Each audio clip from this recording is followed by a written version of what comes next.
When using a sled, it's important to always check your harness for safety, your attachment, and never to overload with more weight than the athlete can use and still remain proper in his running technique and his form.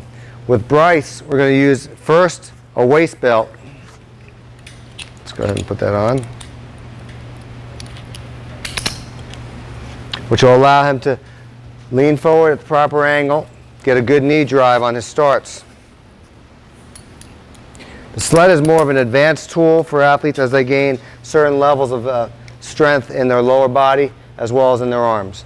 So he's going to lean forward and go into his start. Ready? Go. Drive, drive, drive, drive, drive, drive, drive. Excellent. And again, if it's too much weight, the athlete will not be able to maintain proper form and technique at proper angles to put force into the ground. And then we're going to change mechanics, which is what we never want to do.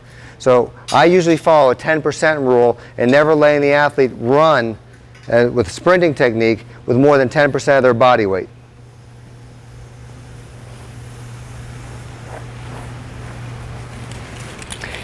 Now for starts, you can get away with using a little more because we're trying to work on starting strength or acceleration, the ability to overcome forces from a dead stop. Alex is now going to demonstrate with the harness. Bryce, put that around him, please. Buckle him up.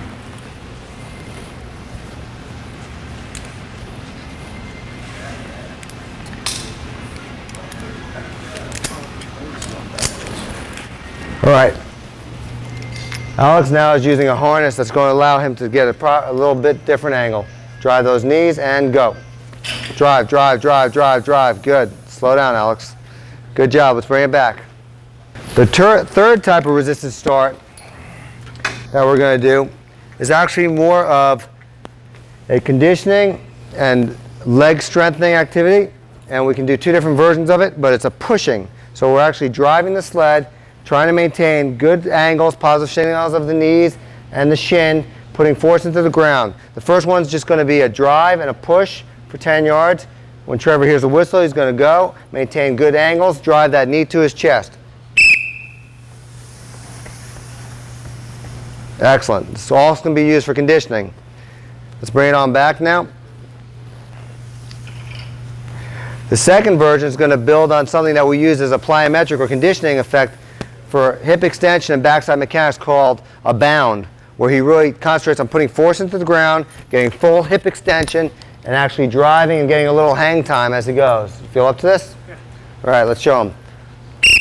Drive, punch, punch, punch, punch, punch, punch.